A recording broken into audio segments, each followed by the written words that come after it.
to KNEC boss, and this is a clarification that has been given after there was a lot of talk and controversy surrounding the possibility of grade 3 students facing an exam. They're telling us that it is an assessment and not an examination, and I'll just read an excerpt from it. It said the Kenya National Exam Council has clarified that it will administer an assessment, not an examination, to the grade 3 learners. This is according to Nancy Karago, the CEO of KNEC, yesterday, putting to rest those worries, and it's there, right there on your screen, as you can see. Mr. Osedo, what do you feel about this one? I think in terms of our education reform process, quite fundamental that feedback with regards to communication on the reform processes are effective, so that planning is robust. Number 2 is stakeholder engagement, because you know that we are saying that this now puts to rest worries and concerns that people have had in the past. And so, like we've made all the calls before to the people who sit at the helm of the ministry, it is important that stakeholder engagement, public participation processes, and of course just the clear understanding of what the terminologies of what these mean, because that also affects the teaching fraternity, the people that we expect to engage with the kids.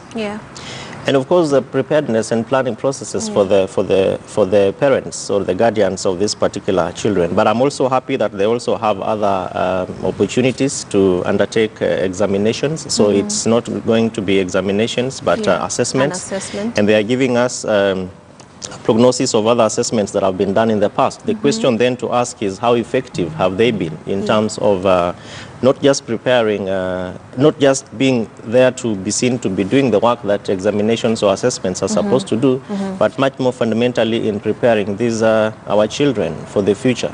Because we are living in quite a fast-paced society today. And I think the reform process for the education, being that that is almost the second place after the family where children or pupils integrate to be able to be prepared for the society and for life. So I think that whatever it is that we do with those assessments need to be one that are also able to prepare the children for the future. Learning outcomes need to be in tandem with the expectations of not just the country, not just the ministry, but also to the country, because then that is where we see how our government is performing in terms of putting in place plans, procedures, policies that are supposed to affect government programs, which also ultimately affect the children and then make them be people who are reasonable in the society. And this assessment, as it's known as CARE, they seek to give us that clarification, and they're breaking it down. And I'm sure if that consultation was there, we then wouldn't need to be worried about it. And it's said that CARE is a national assessment and not an examination. An assessment provides a large-scale feedback on learning outcomes at formative stages for decision-making, while examination is a summative assessment for individual achievement, selection, and placement. Ms. Ambitha. Let me start by saying that I think the competency-based curriculum that government is trying to implement is a good idea. It will better prepare our young people for this very competitive world, because it is all-inclusive. It doesn't, ingrain what most of us perhaps on this panel went through, which was a system based on examinations and cramming. So you go to school to pass the exam. You're not going to school to learn and get capacity building. It apes very much from the IB system, the International Baccalaureate system, which I have myself in the last 6 months interacted with, because my son moved from 844 to IB. And let me tell you that an assessment is indeed an exam. They actually call their exams assessments.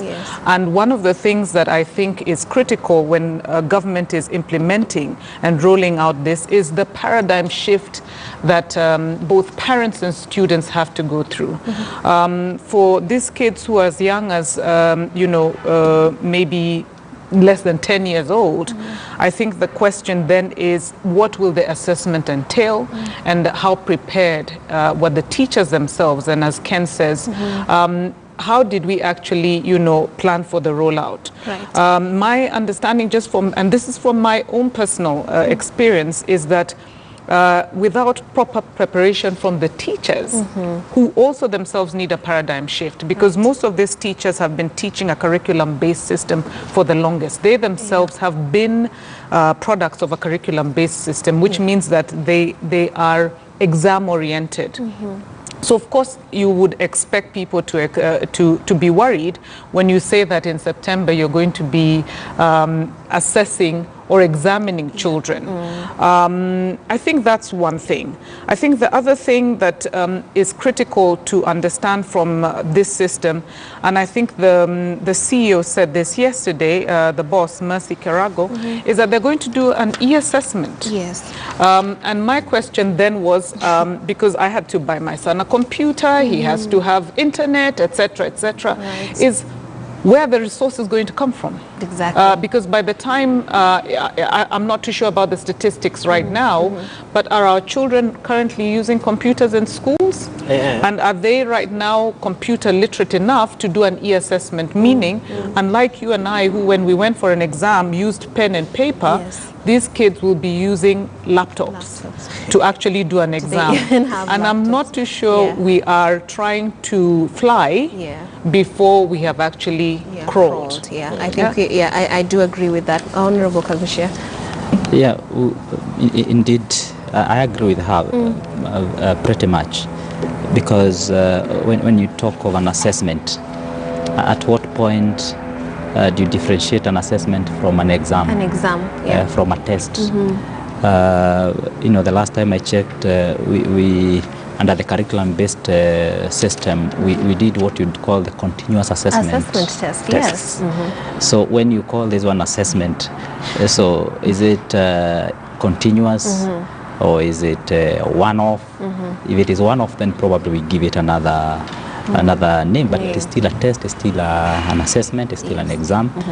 And what we need to be a little bit worried about is the preparedness of the teachers.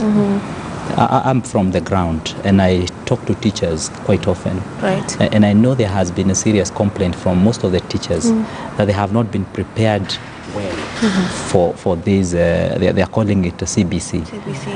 They have not been properly trained. Most of them have not been properly equipped to carry on this particular system. And I believe that there is need for the government to fast track the training of teachers and also preparing them and also equipping them with all the requirements. And I know for some of the schools that were piloted right from the word go, they have an advantage, unlike the schools that which came on board recently. And remember, at some point we lost a step. We had one particular CS who had said we are not able to implement this as of yet. System as yet. And then of course we had another CS who came on board and it was implemented. And by the way, the issue of Ministry of Education has been a bit worrying, because the whole ministry has been taking more of the character and the personality of the CSs who are taking over that docket. That should not be the case. We should have policies that are implementable, whether we have Kaimenyi, Matiang'i, Amina, or even Magoha. I mean, but for now, everyone who comes on board, they come kind of with their own set of rules, their own set of policies, their own set of thinking, and that has made the stakeholders a little bit lost. So it is important as a government that preparation is done early enough, and that also we take time to ensure that we orient all these kids, the teachers,